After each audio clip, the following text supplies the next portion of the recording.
જય શ્રી મહાકાલ. શ્રીમદ ભગવદ્ ગીતાનો અધ્યયન કરીએ, મનન કરીએ, મંથન કરીએ તો એમાં લખ્યું છે કે બ્રાહ્મણમાં, ગાયમાં, હાથીમાં, કૂતરામાં અને ચંડાળમાં દરેક સમ છે. દરેકમાં પરમાત્માનો અંશ છે. વર્ણ વ્યવસ્થાની વાત કરવામાં આવી છે, પણ સમજો, જન્મથી નહીં કર્મથી વર્ણ વ્યવસ્થા છે. પણ થાય છે શું, બ્રાહ્મણ હોય અને વૈશ્ય હોય તો એને એવું લાગે છે કે શૂદ્રને અડક્યા એટલે અમે અપવિત્ર થઈ ગયા. અરે તમે પોતાને જો ઉચ્ચ વર્ણના માનતા હોય તો એવું માનો કે શૂદ્રને અડકશો ને તો શૂદ્ર પણ પવિત્ર થઈ જશે. તમારા અડકવાથી એ પવિત્ર થશે. તમે અપવિત્ર ક્યાંથી થશો?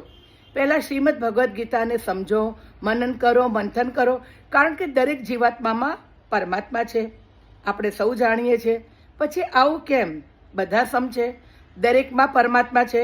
વરસાદ આવે છે તો સમાન વરસે છે બધા પર, હવા ચાલે છે તો સમાન હવા મળે છે બધાને. પછી આ ભેદભાવ કેમ?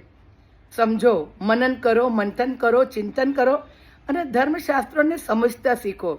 માત્ર વાંચીને ઊંચું નથી મૂકી દેવાનું, એમાં કહેલું અનુકરણ કરો. દરેકને સમદ્રષ્ટિથી જુઓ, કારણ કે દરેકમાં પરમાત્માનો અંશ છે. અને પરમાત્માનો અંશ આપણામાં નહીં હોય ને તો આપણે શબ બની જઈશું. એ ના ભૂલો. દરેકના લોહીનો રંગ લાલ છે, એ ના ભૂલો. જય શ્રી મહાકાલ.